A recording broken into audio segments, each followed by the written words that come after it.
Number 72. اس کی تاریخ کو آپ نے بڑے دھیان سے سننا ہے. بیک گراؤنڈ اور اس کی تاریخ کو آپ نے سمجھنا ہے کہ بیسیکلی یہ لکھا کیوں گیا تھا. ہم ٹائٹل سے شروع کریں گے. یہاں سرنامے سے لکھا ہے سلیمان کا مزمور. اے خدا بادشاہ کو اپنے احکام اور شہزادے کو اپنی صداقت عطا فرما. وہ صداقت سے تیرے لوگوں کی اور انصاف سے تیرے غریبوں کی عدالت کرے گا.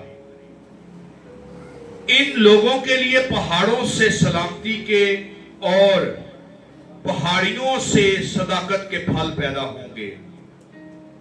وہ ان لوگوں کے غریبوں کی عدالت کرے گا. وہ محتاجوں کی اولاد کو بچائے گا اور ظالم کو ٹکڑے ٹکڑے کر ڈالے گا. جب تک سورج اور چاند قائم ہیں لوگ نسل در نسل تجھ سے ڈرتے رہیں گے. وہ کٹی ہوئی گھاس پر می کی مانند اور زمین کو سیراب کرنے والی بارش کی طرح نازل ہوگا. اس کے ایام میں صادق برومند ہوں گے اور جب تک چاند قائم ہے خوب امن رہے گا. اس کی سلطنت سمندر سے سمندر تک اور دریائے فرات سے زمین کی انتہا تک ہوگی. بیابان کے رہنے والے اس کی آگے جھکیں گے اور اس کے دشمن ہاک چاٹیں گے. ترسیس کے اور جزیروں کے بادشاہ نظریں گزرانیں گے. سبا اور سیبا کے بادشاہ ہدیہ لائیں گے بلکہ سب بادشاہ اس کے سامنے سرنگوں ہوں گے. کل قومیں اس کی مطیع ہوں گی کیونکہ وہ محتاج کو جب وہ فریاد کرے اور غریب کو جس کا کوئی مددگار نہیں چھڑائے گا. وہ غریب اور محتاج پر ترس کھائے گا اور محتاجوں کی جان کو بچائے گا.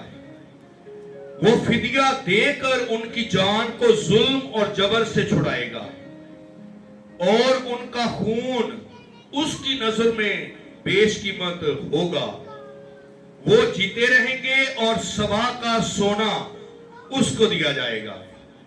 لوگ برابر اس کے حق میں دعا کریں گے. وہ دن بھر اسے دعا دیں گے. زمین میں پہاڑوں کی چوٹیوں پر اناج کی افراط ہوگی. ان کا پھل لبنان کے درختوں کی طرح جھومے گا اور شہر والے زمین کی گھاس کی مانند ہرے بھرے ہوں گے. اس کا نام ہمیشہ قائم رہے گا. جب تک سورج ہے اس کا نام رہے گا اور لوگ اس کے وسیلے سے برکت پائیں گے. سب قومیں اسے خوش نصیب کہیں گی. خداوند خدا اسرائیل کا خدا مبارک ہو. وہی عجیب و غریب کام کرتا ہے. اس کا جلیل نام ہمیشہ کے لیے مبارک ہو اور ساری زمین اس کے جلال سے معمور ہو. آمین سم آمین. داؤد بن یسی کی دعائیں تمام ہوئیں. پاک کلام کے پڑھے سنے جانے پر خداوند کی برکت ہو. مل کر کہیں گے آمین. اور دھیان سے سننا ہے کہ یہ زبور ہدیے کا زبور نہیں. اس کو آپ دن کو گائیں, رات کو گائیں, شام کو گائیں, صبح اٹھتے گائیں. یہ جب مرضی گایا جا سکتا ہے. میں آپ کو آج مطلب 70-75 سالہ تو ساڑھے ذہنہ کوئی خیال, یہ ان کی غلطی نہیں ہے. یہ ایک بات ہمارے لوگوں کے اندر آ گئی ہے, لیکن چرچ کا کام, پاسٹر کا کام ہے کہ وہ اسے ایکسپلین کرے. کس کے لیے لکھا گیا, کب لکھا گیا, کس موقع کی مناسبت سے اس کو تحریر کیا گیا. تو تعلیمی باتیں ذرا اچھا ہوتا کہ آپ کے پاس کاپی پینسل ہوتی, لیکن یہ فیسلٹی آپ کے پاس موجود ہے کہ آپ اسے آن لائن بھی سن سکتے ہیں. اب آئیں اس کی تاریخ کی طرف. اس زبور کے بارے میں ہماری کلیسیاؤں یا قدیم کلیسیاؤں نے ایک خیال پیش کر دیا کہ ہم نے اس کو ہدیے پر گانا ہے، یا یہ عبادت کے کبھی شروع میں آپ نے کبھی نہیں سنا ہوگا کہ یہ زبور گایا گیا ہو. یہ جب بھی آپ نے سنا ہے عبادت کے آخر میں. لیکن میں آپ کو بتانا یا سمجھانا یہ چاہتا ہوں کہ زبور کا ٹائٹل جو ہے یہ سلیمان کا مزمور ہے. اس کے بارے میں 3 رائے قائم کی جاتی ہیں زبور کے تعلق سے. کچھ لوگ یہ خیال کرتے ہیں کہ یہ داؤد کا مزمور ہے. ٹائٹل اس کا کہتا ہے کہ یہ سلیمان کا مزمور ہے. اور کچھ لوگ یہ خیال کرتے ہیں کہ یہ زبور سلیمان کے بیٹے رہبام کے لیے لکھا گیا. کچھ لوگ یہ خیال کرتے ہیں یا کچھ سکولرز یہ کہتے ہیں کہ زبور جو ہے 72 یہ سلیمان نے اپنی ذات کے لیے لکھا. تو میں جو اتفاق کرتا ہوں جس بات سے یا میرے جہاں تک ریسرچ ہے، میرا خیال یا میری ذاتی رائے یہ ہے کہ زبور 72 2 طریقوں سے سمجھ میں آتا ہے. جو کانٹیکسٹ کے لحاظ سے کہ یہ سلیمان کا مزمور ہے اور یہ اپنے بیٹے رہبام کے لیے بھی یہ لکھ رہا ہے یا اسے سمجھا رہا ہے. یہ اس کے عبارت یا اس کانٹیکسٹ کے اندر رہتے ہوئے یہ خیال درست نظر آتا ہے. کیونکہ پوری بائبل کے اندر جب ہم زبوروں کی کتاب کا مطالعہ کرتے ہیں تو زبور 72 اور زبور 127 یہ 2 مزامیر صرف سلیمان نے لکھے ہیں. سلیمان نے صرف 2 زبور جو ہیں وہ لکھے ہیں. سلیمان نے یہ زبور لکھا، اس کا ایک مقصد تھا. شاید اس کا بیٹا رہبام اس کے بعد بادشاہ بننا چاہتا ہے یا اس کی بادشاہی مقرر ہونے والی ہے، تو وہ اپنے بیٹے کو دعا دیتا ہے، اے بادشاہ یا اے خدا بادشاہ کو احکام اور شہزادے کو اپنی صداقت عطا فرما. اگر اس نے اپنی ذات کے لیے بھی لکھا ہے تو بھی ٹھیک ہے، اگر اس نے اپنے بیٹے رہبام کے لیے لکھا ہے یہ پھر بھی ٹھیک ہے. یہ دونوں خیال درست ہیں. اس لیے کچھ باتیں ہمیں رہبام کے تعلق سے جب ہم پتہ چلتی ہیں تو کہا جاتا ہے کہ 931 قبل از مسیح 931 قبل از مسیح یہ زبور لکھا گیا. 931 قبل از مسیح یعنی مسیح کے آنے سے تقریباً 1000 سال پہلے یہ زبور تحریر کیا گیا. اور یہودی کلچر کے اندر، یہودی اور اسرائیل کے اندر جب یہ زبور پڑھا جاتا، لکھا جاتا تھا تو اس وقت بادشاہ مقرر ہوتے تھے یا بادشاہ کی تخت نشینی جب ہونی ہوتی تھی تو اس زبور کو پڑھا جاتا تھا. آج بھی اسرائیل کے اندر یا ہم جو بائبل بیسڈ کنٹریز ہیں ان میں جب بادشاہ بنایا جاتا ہے تو اس بادشاہ کے لیے زبور 72 آج بھی پڑھا جاتا ہے. اس زبور کی اتنی ویلیو ہے، اس کو گایا جاتا ہے. رہے گا نام صداتی کر مسیدہ، رہے گا جب تلک سورج رہے گا.